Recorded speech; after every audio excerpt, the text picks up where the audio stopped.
இன்றைக்கி நம்ம சாய் கிச்சனில் ரொம்ப டிஃப்ரெண்ட்டான காலிஃப்ளவர் 65 தான் செய்ய போகிறோம்.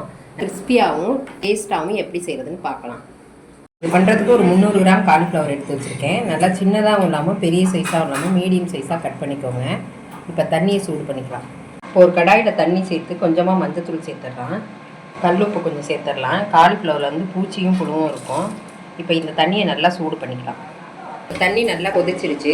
அடுப்பை ஆஃப் பண்ணிவிட்டு இப்போ காலிஃப்ளவர் சேர்த்துக்கலாம். ஒரு 5 நிமிஷம் இப்படியே இருக்கட்டும். இப்போ காலிஃப்ளவர் 65க்கு மசாலா ரெடி பண்ணிக்கலாம்.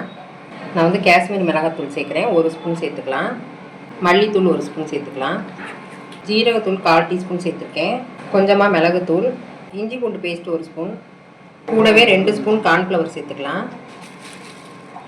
கடலை மாவும் சேர்த்துடலாம். இப்போ இதுக்கு தேவையான அளவு உப்பு சேர்த்துடலாம். கூடவே 1 ஸ்பூன் ஆயில் சேர்த்துக்கலாம். நீங்கள் எந்த ஆயில் வேணாலும் சேர்த்துக்கலாம். எண்ணெய் சேர்த்தோம்னா மசாலா வந்து காலிஃப்ளவரில் நல்லா ஒட்டி உதிராமல் வரும். கொஞ்சமாக தண்ணி தெளித்து நல்லா மிக்ஸ் பண்ணிக்கலாம். ரொம்ப கெட்டியாகவும் இல்லாமல் தண்ணி மாதிரி இல்லாமல் நல்லா மிக்ஸ் பண்ணி எடுத்துக்கலாம். இந்தளவுக்கு நல்லா மிக்ஸ் பண்ணிக்கலாம். 5 நிமிஷம் ஆயிடுச்சு. இதை நல்லா தண்ணி இல்லாமல் வடித்து எடுத்துக்கலாம். காலிஃப்ளவரை இதோட சேர்த்துடலாம். இதை நல்லா மிக்ஸ் பண்ணிக்கலாம்.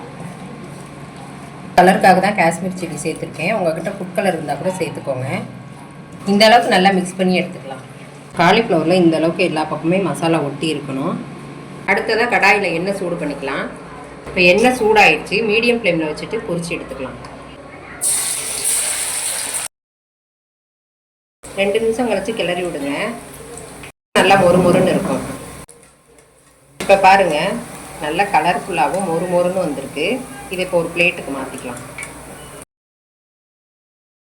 மீதி இருக்க காலிஃப்ளவரும் பொரிச்சு எடுத்துக்கலாம். கிறிஸ்பியாக நல்லா ரெடி ஆகிடுச்சு. இதை ஒரு ஈவினிங் ஸ்நாக்ஸாக செஞ்சு கொடுக்கலாம் குழந்தைங்களுக்கு.